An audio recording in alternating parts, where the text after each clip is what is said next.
लक्षिता, मेरी ग्रीन वाली फाइल कहाँ रखी है तुमने? कब से ढूंढ रहा हूँ, नहीं मिल रही। अलमारी में होगी, देख लो। भाभी, मेरी बाइक की चाबी कहाँ है? यही टेबल पर रखी थी। देवर जी, अब मैं आपकी बाइक थोड़ी ना चलाती हूँ, जो मुझे पता होगा वही कहीं होगी, देख लो। अरे लक्षिता बहू, मैंने तुझे पूजा के लिए हलवा बनाने को कहा था ना, तूने अभी तक हलवा नहीं बनाया। बेचारी लक्षिता घर की बहू होने की वजह से घर की और सारे सदस्यों की जिम्मेदारी लक्षिता के ऊपर ही थी। सुबह 5 बजे से रात के 12 बजे तक लक्षिता को बैठने का भी वक्त नहीं मिलता है। इस कद्दूकस की तरह ही मेरी जिंदगी भी इन लोगों की सेवा करते करते ही एक दिन घिस जाएगी। कभी कभी तो लगता है कि घर छोड़कर ही भाग जाऊं। हॉल में बैठी लक्षिता लौकी का कद्दूकस करते हुए खुद से बातें कर रही होती है। तभी लक्षिता की पड़ोसन शांति हाथों में मिठाई का डिब्बा लिए लक्षिता के पास आती है। अरे शांति, तुम यहाँ, और ये हाथों में मिठाई कैसी? कोई खुशखबरी है क्या? मेरा देवर है ना रोहन, उसका रिश्ता तय हो गया है। उसी की खुशी में पूरे मोहल्ले भर में मिठाई बांट रही हूँ। लो, तुम भी अपने मुंह मीठा करो। शांति लक्षिता का मुंह मीठा करवाती है और वहां से चली जाती है। शांति की बातें सुन लक्षिता के उदास चेहरे पर अचानक से मुस्कान आ जाती है। मेरी इतनी बड़ी प्रॉब्लम का सॉल्यूशन मेरे घर में ही था और मैं हमेशा अभी तक नजरअंदाज करती रही। लक्षिता रात होने का इंतजार करती है और सबके आते ही। क्या हुआ लक्षिता बहू, आज बड़ी खुश लग रही है। आज शांति आई थी, उसके देवर का रिश्ता तय हो गया है। तो अच्छी बात है, लेकिन तू इतना खुश क्यों हो रही है? माँ जी, शांति का देवर मेरे देवर से 2 साल छोटा है, फिर भी उसकी इतनी जल्दी शादी और रिश्ता तय हो गया, और शशांक अभी तक कुंवारा ही बैठा है। इस बुढ़ापे में तो मैं अपने छोटे बेटे का घर बसाने के बारे में भूल ही गई थी। मैं कल ही पंडित जी से बात करके अच्छी लड़कियों के रिश्ते निकलवाती हूँ। इसकी कोई जरूरत नहीं है। दरअसल मैं एक लड़की को पसंद करता हूँ, उसका नाम प्रेरणा है। काफी अच्छी लड़की है, लेकिन गरीब परिवार से है। आज भगवान भी मेरे साथ है। अगर देवर जी किसी अमीर लड़की से प्यार कर लेती तो वो तो मुझे अपनी नौकरानी बनाकर रखती और घर का कुछ भी काम नहीं करती, लेकिन अब मैं अपनी गरीब देवरानी को अपनी नौकर बनाकर रखूंगी। बेटा, हम ज्यादा अमीर नहीं है, लेकिन मिडिल क्लास तो है ना। क्या एक गरीब लड़की को अपने घर की बहू बनाना सही रहेगा?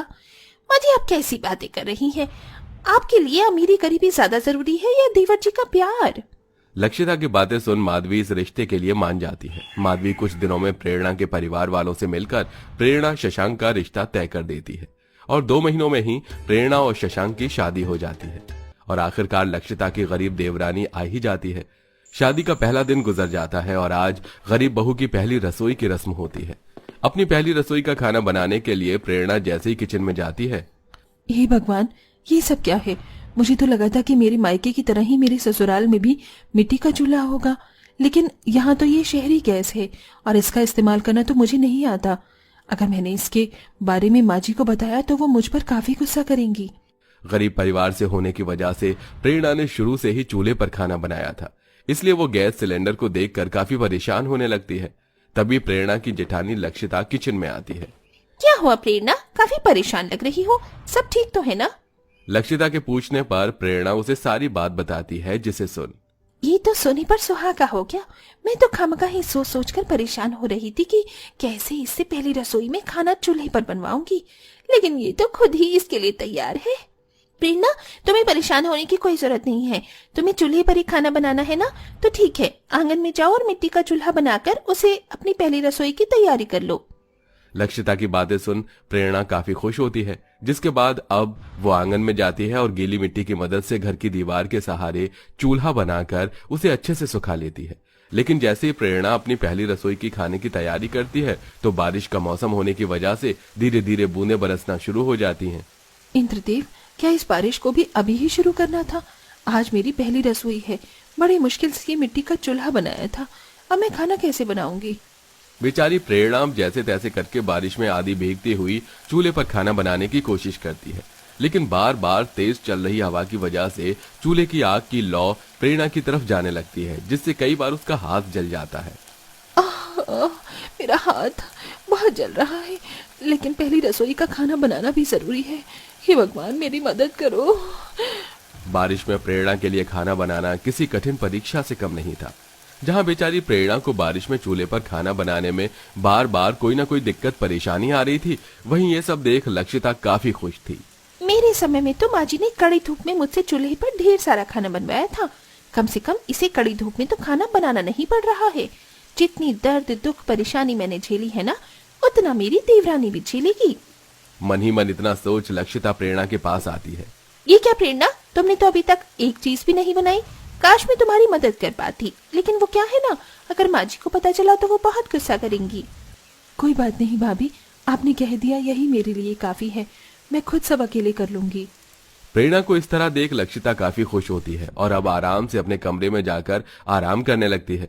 वहीं बार बार बारिश के पानी की वजह से कभी प्रेरणा का आटा गीला हो जाता तो कभी बार बार पानी गिरने की वजह से प्रेरणा की सूखी सब्जी गीली सब्जी में बदल जाती। क्या क्या सोचा था मैंने अपनी पहली रसोई के खाने के लिए, लेकिन ये क्या हो रहा है।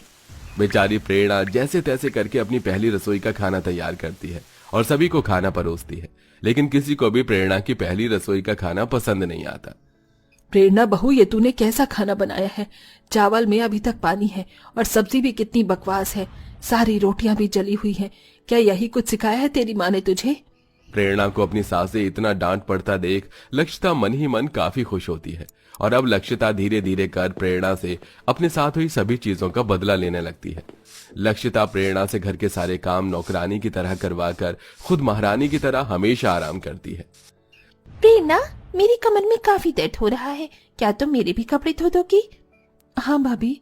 लक्षिता प्रेरणा के भोलेपन का काफी फायदा उठाती है और उससे आसानी से अपने भी सारे काम करवा लेती है। प्रेरणा, बारिश होने वाली है, माँ जी ने छत पर गेहूं रखे थे तो तुम उन्हें ले आओ और पीस भी देना। लेकिन ये काम तो भाभी माँ जी ने आपको करने को कहा था। हाँ, लेकिन मुझे किसी काम से बाहर जाना है, इसलिए आज मेरा काम तुम कर दो। बेचारी प्रेरणा थकी हारी छत पर जाती है और सारे गेहूं लाकर उसे चक्की में पीस देती है।